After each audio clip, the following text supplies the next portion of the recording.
ପିଲାମାନେ ଏବେ ଆମେ ଦେଖିବା ଆମ ଗଣିତର କ'ଣ କାର୍ଯ୍ୟ ପୁସ୍ତିକାର କାର୍ଯ୍ୟଫର୍ଦ୍ଦ 4 ହେଲା ମୋଟା ଓ ପତଳାକୁ ଚିହ୍ନିବା। ପିଲାମାନେ 1 2 3 ଆମେ ପଢ଼ି ଦେଇଥିଲେ କ'ଣ ବଡ଼ ସାନ ଚିହ୍ନିବା ଏବଂ ବସ୍ତୁ ଚିହ୍ନିବା। ବର୍ତ୍ତମାନ ଆମେ ଚିହ୍ନିବା ମୋଟା କିଏ ପତଳା କିଏ। ଯେଉଁଟା ମୋଟା ସେଥିରେ ଆମେ ଠିକ୍ ଚିହ୍ନ ମାରିବା।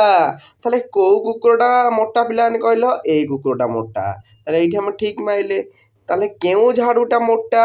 ଏଇ ଝାଡ଼ୁଟା ମୋଟା। ବୁଝିହେଲା? ତାପରେ ପିଲାମାନେ ଆମେ ଯିବା ଆମର ଚକୁ। ତାହେଲେ କେଉଁ ସୁତୁଲିଟା ମୋଟା? ଏଇ ସୁତୁଲିଟା ମୋଟା। କେଉଁ ବହିଟା ମୋଟା? ଏଇ ବହିଟା ମୋଟା। କେଉଁ ଲୋକଟା ମୋଟା? ଏଇ ଲୋକଟା ମୋଟା।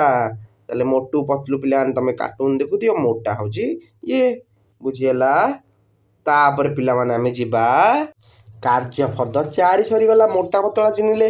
ବର୍ତ୍ତମାନ ଆମେ ଚିହ୍ନିବା କମ୍ କିଏ ବେଶୀ କିଏ। କାର୍ଯ୍ୟଫର୍ଦ୍ଦ 5। ବୁଝିହେଲା? ତାହେଲେ ପିଲାମାନେ ଏଥିରେ ଆମ୍ବ ଅଛି। କେଉଁ ଆମ୍ବଟା ଅଧିକ ଅଛି ତମକୁ ଦେଖାଯାଉଛି? ଏଇଟା ଅଛି। ତାହେଲେ ଏଇଠି ଆମେ ଠିକ୍ ଚିହ୍ନ ମାରିଲେ। ବୁଝିହେଲା?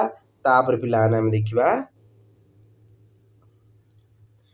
କେଉଁ ଗ୍ଲାସ୍ରେ ଅଧିକ ପାଣି ଅଛି? ଏଇ ଗ୍ଲାସ୍ ନା ଅଳ୍ପ ଅଛି? ତାହେଲେ ଏଠି ଅଧିକ ଅଛି। ଏଇଠି ଆମେ ଠିକ୍ ଚିହ୍ନ ମାରିଲେ।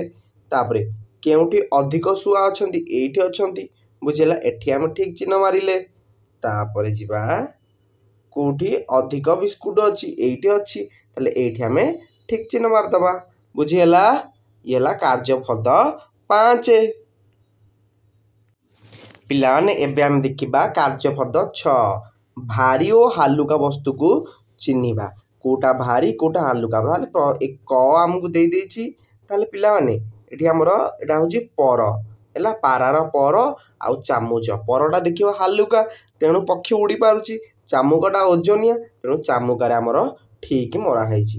ତାପରେ ପିଲାମାନେ ଯିବା ଆମର ଖରେ ଦେଇଛି ସେଉଟା ଅଧିକ ଓଜନ କି ଫୁଲଟା ହେଲା।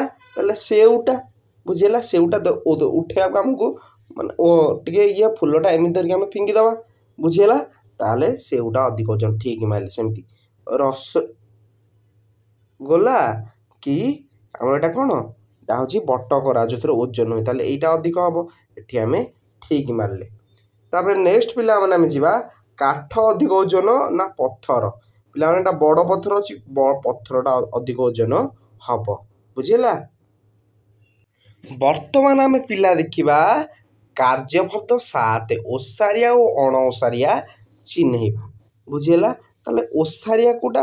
ତାହେଲେ ଯେଉଁଠି ଅଣ ଓସାରିଆ ଥିବ ସେଥିରେ ଆମେ ଠିକ୍ ଚିହ୍ନ ମାରିବା। ପିଲାମାନେ ଏଇଟା ଓସାରିଆ ଅଛି, ଏଇଟା ଦେଖ ଅଣ ଓସାରିଆ।